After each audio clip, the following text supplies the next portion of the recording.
Naku, umuulan ba? Ay hindi, mga luha ko yan. Mag-move on ka na pre, may 5 anak na yon. Hindi ko alam kung bakit tuwing umuulan, parang may kakaibang bigat sa paligid.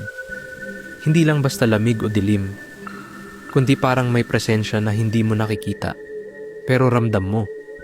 Lumaki ako na sinasabihan ng lola ko na huwag basta lumabas kapag malakas ang ulan sa gabi. Huwag ka lalabas kasi umuulan. Hindi lahat ng nasa labas ay tao. Noon, iniisip ko lang na paraan niya iyon para pauwiin ako ng maaga. Hanggang sa isang gabi na hindi ko makalimutan. Pauwi ako galing trabaho nang biglang bumuhos ang malakas na ulan. Halos wala na akong makita sa daan, kaya napilitan akong sumilong sa isang waiting shed.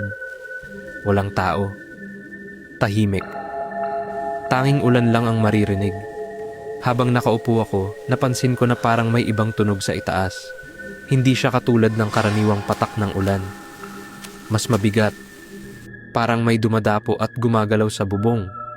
Sinubukan kong baliwalain. Pero maya-maya, naging mas malinaw ang galaw. Parang may malalaking pakpak na sumasayad sa yero. Mabagal, pero may bigat ang bawat kilos. Doon na ako kinabahan. Dahan-dahan akong sumilip sa gilid ng bubong, pero puro dilim lang ang nakita ko. May anino na gumagalaw kasabay ng ilaw ng poste, pero hindi ko maaninag kung ano iyon. Biglang tumigil ang tunog.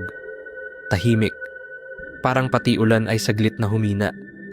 Tapos may narinig akong malakas na paghampas ng pakpak sa hangin. Napatingin ako sa kalsada.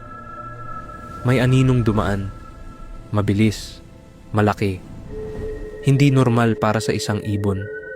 Hindi ako gumalaw. Nakatingin lang ako sa dilim.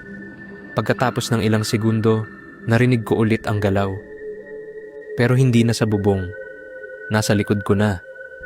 Parang may nakatayo sa likod ko, tahimik lang, naghihintay. Bigla akong tumayo at tumakbo palabas ng waiting shed kahit malakas ang ulan. Habang tumatakbo ako, narinig ko ang tunog ng pakpak sa itaas ko. Mababa ang lipad. Parang sinusundan ng galaw ko. May mga sandali na ramdam ko ang hangin na tumatama sa likod ko. Parang may dumadaan na sobrang lapit. Hindi na ako lumingon. Diretso lang ako hanggang makauwi. Pagpasok ko sa bahay, agad kong isinara ang pinto. Hingal na hingal ako, pero pilit kong pinakalma ang sarili ko. Akala ko, tapos na.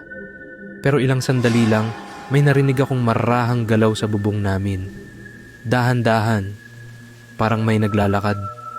May tunog na parang may kumakaladkad sa yero. Hindi ako makagalaw. Nakikinig lang ako. Maya-maya, may narinig akong mahinang paglapag sa labas ng bintana. Napatingin ako. Sa liwanag ng kidlat, may nakita akong anyo. Malaki. Nakayuko. May malalawak na pakpak. Nakatingin sa direksyon ko. Hindi ko maipaliwanag ang itsura, pero sapat na iyon para malaman ko na hindi iyon pangkaraniwan. Sandali lang, tapos bigla itong umangat at nawala sa dilim. Kinabukasan, sinabi ko sa lola ko ang nangyari. Tahimik lang siya habang nakikinig. Pagkatapos, sinabi niya, Alam mo, Apo, may mga nilalang na kumikilos pag maingay ang paligid. Bakit ganun la? Kasi ginagamit nila yun para di mapansin. hindi na ako nagtanong pa. Simula noon, tuwing umuulan sa gabi, pinipili ko nang manatili sa loob. Hindi dahil sa ulan mismo, kundi dahil sa posibilidad na may kasabay ito na hindi ko nakikita. At doon ko naintindihan ang aral.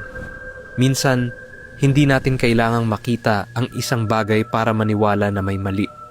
At hindi lahat ng babala ng matatanda ay pananakot lang.